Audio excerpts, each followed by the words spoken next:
Hi everyone, I'm Babs Hogan. I have a question for you. Do you think you can rely on the government to offer sound advice regarding nutrition? Well, that's the topic for today. In case you missed the interview with Tucker Carlson, Nina Teicholz will explain the U.S. dietary guidelines and what went wrong. And this was actually filmed on May 16th on Fox Network. Before we get into the interview, I want to read something from her book.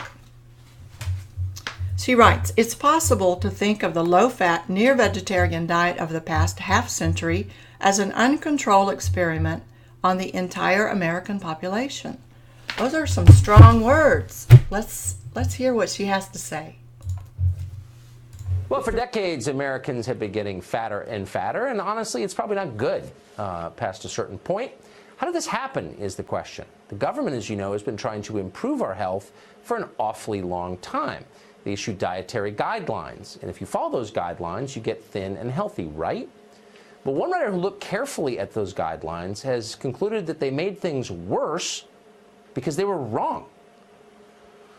Nina Teicholz is a science journalist, author of the book, The Big Fat Surprise, and she joins us today. Nina, thanks for coming on. Well, thanks for having me.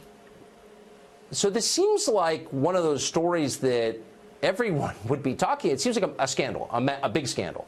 Government dietary guidelines had the opposite effect of what they said they would. Is that true? And if so, how did that happen?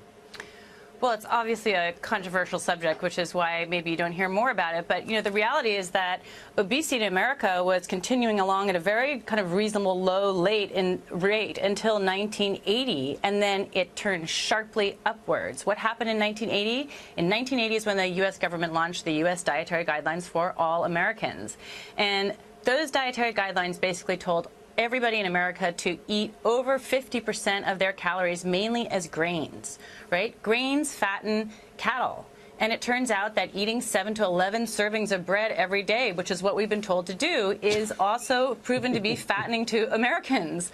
You know, so we've had this policy for nearly 40 years now, right? So we have, and the conventional argument for why we are fat and diabetic as a nation now is, you know, ever-increasing rates, is that we don't follow the guidelines. It's our fault. It's the fault of Americans for failing to follow the guidelines and being too lazy and not doing enough exercise. But one of the things that I did was to really look very closely at the best available government data.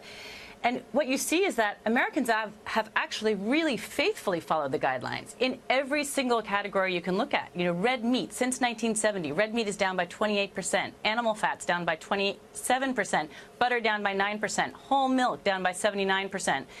And we have faithfully increased everything we're supposed to increase. We eat 25% more vegetables, 35% more fruit, we eat 28% more grains, 87% more polyunsaturated vegetable oils, as we've been told.